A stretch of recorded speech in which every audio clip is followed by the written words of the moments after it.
یہ جو رشیا ہے اس کی بھی بہت بڑی خواہش ہے کہ گوادر پورٹ کو یوز کیا جائے۔ زمینی راستوں کو استعمال کر کے روس، جس کے ایران کے ساتھ بہت ہی اچھے تعلقات ہیں، بلکہ یہ بھی کہا جاتا ہے کہ ایران کے جو گیس فیلڈز ہیں وہ بھی بڑی تعداد میں روس کے پاس ہیں، وہ ایران کا راستہ یوز کر کے پاکستان پہنچ سکتا ہے، اور ایون اگر اس نے اپنے ہرمز کو بائی پاس کرنا ہو تو پھر بھی پاکستان کا گوادر پورٹ یوز کیا جا سکتا ہے۔ یہ ایک ایسی ڈیولپمنٹ ہے جس نے پاکستان کو دنیا کا ٹرانزٹ ہب بنا دیا ہے، اور دنیا کو یہ بھی پتہ چلا ہے اگر آپ نے ہرمز بند ہو جاتی ہے تو وہ کون سا زمینی راستہ ہے یا وہ کون سے پورٹس ہیں جن کو وہ یوز کر سکتے ہیں، تو وہ یقیناً پاکستان کا گوادر پورٹ ہے۔ ایون کراچی کی جو پورٹس ہیں وہ بھی یوز کی جا سکتی ہیں۔ یہ جو زمینی راستے ہیں آنے والے وقتوں میں پاکستان کا جو ایک درینہ خواب ہے کہ کسی طرح وسطی ایشیا ممالک کے ساتھ کنیکٹ ہو سکے، اور اس کے ساتھ ساتھ روس کے ساتھ کنیکٹ ہو سکے، تاکہ پاکستان کی جو ایکسپورٹس ہیں وہ بڑھ سکیں، کیونکہ پاکستان کی جو ایکسپورٹس ہیں وہ بہت عرصے سے سٹیٹک ہیں، یعنی ایک فگرز کے گرد گھوم رہی ہیں۔ پاکستان کی جو بڑی ایکسپورٹس کی مارکیٹس ہیں وہ مڈل ایسٹ کنٹریز ہیں، یورپین یونین ہے، امریکہ ہے، یو کے ہے، اس طرح کی جو مارکیٹس ہیں وہ پاکستان کے پاس ہیں، لیکن پاکستان جو سینٹرل ایشین اسٹیٹس کی مارکیٹس ہیں اور ایون رشیا کی مارکیٹس ہیں ان کو ایکسپلور کبھی بھی نہیں کر سکا۔ ناظرین، اس پروگرام میں ہم بات کریں گے کہ یہ جو 6 زمینی راستے پاکستان نے کھولے ہیں، کس طرح وہ گوادر پورٹ کو ایک ٹرانزٹ ہب بنانے جا رہے ہیں، جو کراچی پورٹس ہیں، یا اس طرح پاکستان ایز اے کنٹری اس کو کس طرح دنیا دیکھ رہی ہے، اور آنے والے وقتوں میں کس طرح اس کو ایک ٹرانزٹ ہب کے طور پر لیا جائے گا۔ جی ناظرین، یہ بیسیکلی ہے کیا؟ آپ نے دیکھا ہوگا کہ یہ پاکستان اور ایران عملی طور پر دبئی کو بائی پاس کر چکے ہیں، تو یہ بیسیکلی دبئی اور انڈیا دونوں کے لیے ایک بہت بڑا تھریٹ بننے جا رہا ہے کہ انڈیا کے چابہار پورٹ میں بہت زیادہ انٹرسٹ ہیں۔ انڈیا چابہار پورٹ پر ڈیولپمنٹ کر رہا ہے اور ایون کلیم کرتا ہے کہ $120 ملین وہاں پہ خرچ کر چکا ہے۔ تو اس کے ساتھ ساتھ جو دبئی پورٹ ہے وہ ہمیشہ گوادر پورٹ کا رائیول رہی ہے۔ گوادر پورٹ چلتی ہے تو دنیا کی بہت ساری ٹریڈ جو ہے، خاص طور پر ایران کی جو کوئی $45 ارب کی انلیگل یا انفارمل ٹریڈ دبئی کے راستے ہوتی تھی، وہ گوادر پورٹ کی طرف آ جائے گی۔ اس کے علاوہ ایک اور بھی بلاک بننے جا رہا ہے جس میں کچھ خبریں آئی ہیں کہ پاکستان، عمان اور ایران کے درمیان بھی ایک ٹریڈ بلاک بننے جا رہا ہے۔ اس بلاک کی وجہ سے جو پاکستان کی پورٹ ہے وہ ایران کی پورٹ کے ساتھ، اور ایون ایران کی جو پورٹ ہے عمان کی پورٹ کے ساتھ کنیکٹ ہو جائیں گی۔ یہ تینوں پورٹس ہوں گی یہاں پہ ٹریڈ ہو سکے گی، تو اس کا کچھ نہ کچھ شیئر تو پاکستان کی گوادر پورٹ کو بھی ملے گا۔ اس کے علاوہ اگر پاکستان کی ایکسپورٹس اور ایون اگر دنیا کے تیسرے ملک کی کوئی ایکسپورٹس پاکستان کے ذریعے ایران کی طرف جاتی ہیں اور وسطی ایشیا کی طرف جاتی ہیں، تو وہاں پہ یوریشیا یونین روس کا ایک بہت بڑا بلاک ہے جس میں کوئی 5 سے 6 ممالک شامل ہیں۔ اگر پاکستان کی ایکسپورٹس وہاں تک پہنچ جاتی ہیں، اور پاکستان کا ایک بہت بڑا درینہ خواب رہا ہے، جب پچھلے دور میں نواز شریف وزیر اعظم تھے تو انہوں نے روس کا بھی وزٹ کیا تھا، اس کے ساتھ ساتھ اس یوریشیا یونین کے جتنے بھی پارٹنر کنٹری ہیں وہاں پہ بھی وزٹ کیا تھا، لیکن ایک ایسا ملک تھا جس کی آذربائیجان کے ساتھ جنگ ہوئی اور اس کے پاکستان کے ساتھ ڈپلومیٹک ریلیشنز نہیں تھے، تو اس وقت اس ملک کے ساتھ پاکستان کے ڈپلومیٹک ریلیشنز بن چکے ہیں۔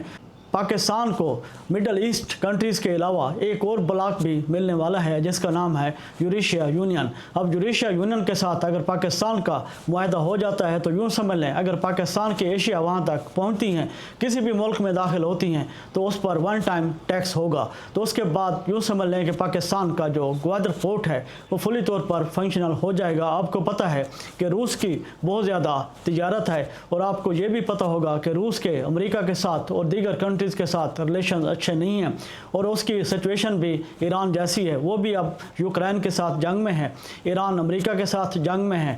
روس میں جو امریکہ ہے وہ یوکرین کو سپورٹ کر رہا ہے، اور اس جنگ میں امریکہ اسرائیل کو سپورٹ کر رہا ہے، تو یوں سمجھ لیں کہ دنیا میں 2 بلاک بنے ہوئے ہیں، اور ایک ایسا بلاک جس میں ایران اور روس بھی شامل ہیں۔ اس وقت یہ دونوں ممالک ایک جنگ کی سی کیفیت میں ہو چکے ہیں، لیکن یہ جو جنگیں ہیں پاکستان کے لیے بہت بڑی اپرچونٹی پیدا کر رہی ہیں۔ شاید آپ کو پتہ ہوگا کہ اس جنگ کے نتیجے میں، خاص طور پر یوکرین جنگ کے نتیجے میں بہت سے جہاز تباہ ہو چکے ہیں جس کی تعداد سینکڑوں کے حساب سے بتائی جاتی ہے، اور پاکستان نے پہلی دفعہ گڈانی کے مقام پر جو شپ یارڈ ہے اس کو فنکشنل کر دی ہے۔ شپ وہاں پہ آئیں گے جن کی ریسائکلنگ ہوگی، ریسائکلنگ کے نتیجے میں جتنا بھی آئرن ہوگا یا لوہا ہوگا وہ پاکستان کی اسٹیل مل کے لیے لیے استعمال کیا جائے گا۔ تو جی ناظرین، آنے والے وقتوں میں اگر یہ منصوبے اسی طرح چلتے رہے اور کامیاب بھی ہو گئے تو یوں سمجھ لیں پاکستان نہ صرف ایک ٹرانزٹ ٹریڈ کا ہب بنے گا بلکہ اس کے ساتھ ساتھ پاکستان کی معاشی تقدیر بھی بدل جائے گی۔ جی ناظرین، اگر آپ کو پروگرام اچھا لگا ہو